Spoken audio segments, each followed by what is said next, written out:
Balance ಮಾಡಕ್ಕಾಗಲ್ಲ. Mobile ನಲ್ಲಿ balance ಇಲ್ಲಂದ್ರೆ ಕಾಲ್ ಮಾಡಕ್ಕಾಗಲ್ಲ. ಸಂಸಾರದ ಮೊಬೈಲ್ ಇದ್ದಂಗೆ ಸಂಸಾರವೆಂಬ ಮೊಬೈಲ್ ಹೆಂಡತಿಯ ಸಿಮ್ ಕಾರ್ಡ್, ಗಂಡನೇ ಕರೆನ್ಸಿ, ಮಕ್ಕಳೇ ಕಾಲ್ಗಳು. ಗಂಡಾದರೆ ಇನ್ಕಮಿಂಗು, ಹೆಣ್ಣಾದರೆ ಔಟ್ ಗೋಯಿಂಗು, ಮಕ್ಕಳೇ ಬೇಡ ಅಂದ್ರೆ ಮೆಸೇಜ್ ಕಾಲ್ಗಳು. ಹಂಗೆ ದೇಹ ಅನ್ನೋದು ಮೊಬೈಲ್ ಇದ್ದಂಗೆ, ದೇಹ ಎಂಬ ಮೊಬೈಲ್ಗೆ ಹೆಸರೇ sim card, Usire currency. Switch on ಆದರೆ ಜನನ, ಸ್ವಿಚ್ ಆಫ್ ಆದರೆ ಮರಣ. ನೆಟ್ವರ್ಕ್ಗೆ ಜೀವನ, ನಗುವೆ ರೀಚಾರ್ಜ್ ಬ್ಯಾಟ್ರಿ. ಯಾಕಂದ್ರೆ ಹೊಟ್ಟೆ ಹಸಿವಾದಾಗ ಊಟ ಎಷ್ಟು ಮುಖ್ಯನೋ, ಮನಸ್ಸುಗಳಿಗೆ ಬೇಜಾರಾದಾಗ, ತಣಿವಾದಾಗ ಮನೋರಂಜನೆ ಕೂಡ ಅಷ್ಟೇ ಮುಖ್ಯ ಅಂತ ಶಾಂತ ರೀತಿಯಿಂದ ಕೂತ್ಕೊಂಡು ಕೇಳ್ತಾ ಇದ್ರು. ಸರ್, ಪ್ರಾಣೇಶ್ ಗುರುಗಳ ಡೇಟ್ ಸಿಗೋದು ಬಹಳ ಕಷ್ಟ. ಅಂಥದ್ರಲ್ಲಿ ವೆಂಕಟೇಶ್ ಅಣ್ಣವರು, ನಮ್ಮ ನಂದಿಕೋಲ್ಮಠ ಸರ್ ಅವರು ಈ ಒಂದು ಸಮಿತಿಯನ್ನೆಲ್ಲ ಕೂಡ ಕರೆಸಿದ್ದಾರೆ. ಅವರಿಗೆಲ್ಲ ಧನ್ಯವಾದ ಹೇಳ್ತಾ, ದಾನಗಳಲ್ಲಿ ಸರ್ವಶ್ರೇಷ್ಠವಾದ ದಾನ ಸಮಾಧಾನ, ದಾನಗಳಲ್ಲಿ ಸರ್ವಶ್ರೇಷ್ಠವಾದ ದಾನ ಸಮಯದಾನ, ದಾನಗಳಲ್ಲಿ ಸರ್ವಶ್ರೇಷ್ಠವಾದ ದಾನ ಅನ್ನದಾನ, ದಾನಗಳಲ್ಲಿ ಸರ್ವಶ್ರೇಷ್ಠವಾದ ದಾನ ವಿದ್ಯಾದಾನ, ದಾನಗಳಲ್ಲಿ ಸರ್ವಶ್ರೇಷ್ಠವಾದ ದಾನ ರಕ್ತದಾನ, ದಾನಗಳಲ್ಲಿ ಸರ್ವಶ್ರೇಷ್ಠವಾದ ದಾನ ನೇತ್ರದಾನ, ದಾನಗಳಲ್ಲಿ ಸರ್ವಶ್ರೇಷ್ಠವಾದ ದಾನ ವಿದ್ಯಾದಾನ, ದಾನಗಳಲ್ಲಿ ಸರ್ವಶ್ರೇಷ್ಠವಾದ ದಾನ ಕನ್ಯಾದಾನ, ದಾನಗಳಲ್ಲಿ ಸರ್ವಶ್ರೇಷ್ಠವಾದ ದಾನ ಮತದಾನ, ದಾನಗಳಲ್ಲಿ ಸರ್ವಶ್ರೇಷ್ಠವಾದ ದಾನ. ನಾವೆಲ್ಲರೂ ಇಲ್ಲಿ ನಿಂತು ಜೀವನ ಮಾಡ್ತಾ ಇದ್ದೀವಿ, ಸುಖವಾಗಿ ಜೀವನ ಮಾಡ್ತಾ ಇದ್ದೀವಿ ಅಂದ್ರೆ ಗಡಿಯಲ್ಲಿ ನಿಂತುಕೊಂಡು ವೀರ ಯೋಧರು ನಮ್ಮ ದೇಶಕ್ಕೋಸ್ಕರ ತಮ್ಮ ಪ್ರಾಣವನ್ನೇ ದಾನವನ್ನಾಗಿ ಕೊಟ್ಟಿದ್ದಾರೆ. ಅಂತ ವೀರ ಯೋಧರ ಹೆಸರಿನ ತಕ್ಷಣ ಈ ವೇದಿಕೆಯ ಮುಖಾಂತರ ಹೇಳುತ್ತೆ, ಗುರುಗಳು ವೇದಿಕೆಗೆ ಆಗಮಿಸಿದ್ದಾರೆ. ಅವರಿಗೆ ಒಂದು ಜೋರ ಚಪ್ಪಾಳೆಯೊಂದಿಗೆ ಅವರನ್ನ ವೇದಿಕೆಗೆ ಬರಮಾಡಿಕೊಳ್ಳೋಣ.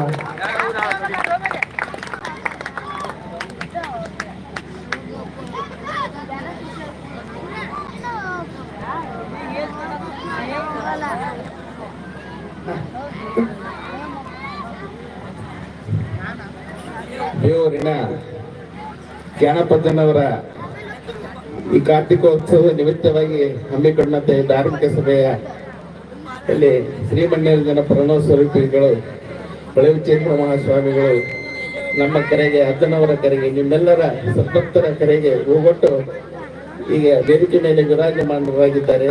ಅವರ ಭಕ್ತಿಪೂರ್ವಕವಾಗಿ ನಮಸ್ಕರಿಸುತ್ತಾ ಅವರನ್ನು ತುಂಬ ಹೃದಯದಿಂದ ಸ್ವಾಗತಿಸಿ ಪರಮಪೂಜ್ಯ ಜ್ಞಾನಪದ್ದನವರು ಅವರಿಗೆ ಗೌರವ ಸಮರ್ಪಣೆಯನ್ನು ಮಾಡಬೇಕೆಂದು ಅವರಲ್ಲಿ ಕೇಳಿಕೊಳ್ಳುತ್ತೇನೆ.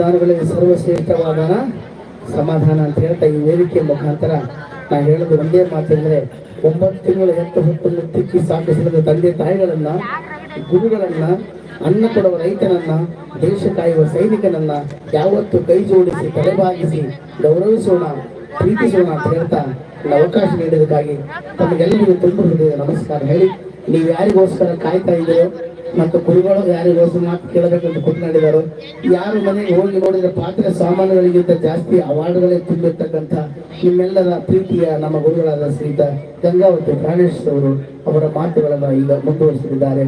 ಒಂದು ಜೋರು ಚಪ್ಪಾಳೆಯೊಂದಿಗೆ ಅವರಿಗೆ ಮತ್ತೊಂದೇ ಸಮಯ ಈ ವೇದಿಕೆಗೆ ಸ್ವಾಗತಿಸಲು.